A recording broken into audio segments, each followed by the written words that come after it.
Deux moments forts ont sous-tendu cette conférence de presse organisée mardi 28 juillet 2026 dans l'enceinte de l'état-major général des forces armées béninoises à Cotonou dans le cadre des préparatifs du 66e anniversaire de l'accession du Bénin à la souveraineté nationale et internationale. Exposé des différents panélistes et recueillement des préoccupations des journalistes ont meublé cette conférence de presse. Le thème retenu pour cette édition est « Les forces de défense et de sécurité, ensemble avec le peuple, en marche vers la prospérité ». Ce thème traduit une conviction profonde. La sécurité et la prospérité sont indissociables. Aucune nation ne peut connaître un développement durable sans un environnement de paix, de stabilité et de confiance.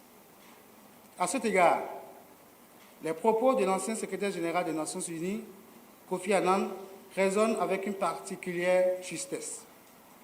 Il n'y a pas de développement sans sécurité et il n'y a pas de sécurité sans développement. Pour le 66e anniversaire, le défilé se fera conformément aux dispositions sécuritaires mises en place par les forces armées béninoises avec 36 pelotons engagés. Le défilé militaire du 66e anniversaire de l'indépendance de la République du Bénin s'articulera autour de plusieurs séquences destinées à mettre en valeur le professionnalisme, la discipline, la cohésion et les capacités opérationnelles des forces de défense et de sécurité. Il comprendra notamment les honneurs militaires et les cérémonies protocolaires.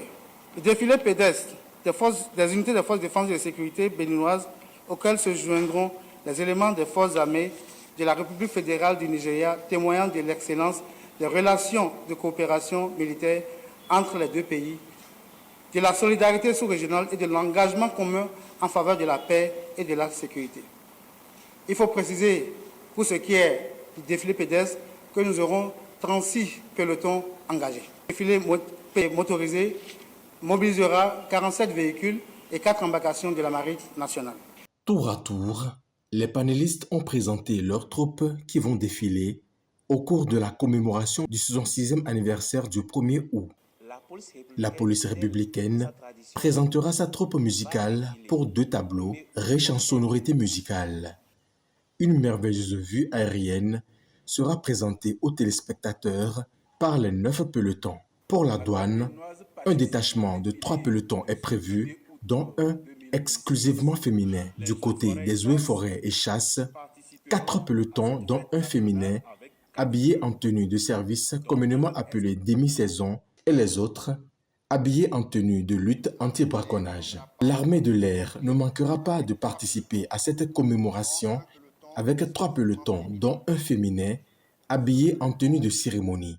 La marine nationale présentera elle aussi 3 pelotons.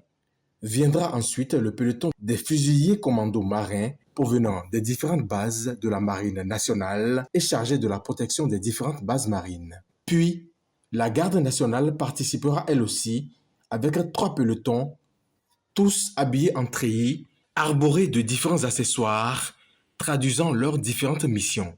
L'armée de terre, quant à elle, participera aussi bien au défilé pédestre qu'à celui motorisé. Les pelotons seront en tenue de combat.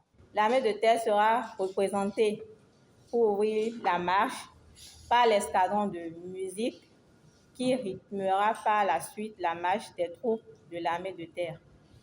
À la suite de l'escadron de musique, nous aurons 5 pelotons provenant de l'armée de terre, dont 2 qui proviendront des 1er et 3e bataillons interarmes.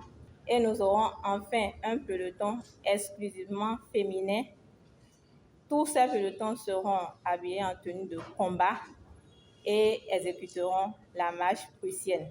Après les panélistes, les journalistes ont posé leurs préoccupations, essentiellement portées vers les dispositions sécuritaires, le financement de l'armée par le gouvernement et le trafic qui sera emprunté par les usagers de la route dans le cadre de l'aménagement des routes prévu pour abriter les festivités de la commémoration du 1er août 2026. Il faut dire que ce n'est pas parce que le chemin est long qu'il ne faut pas se mettre en route. Le Bénin est en marche.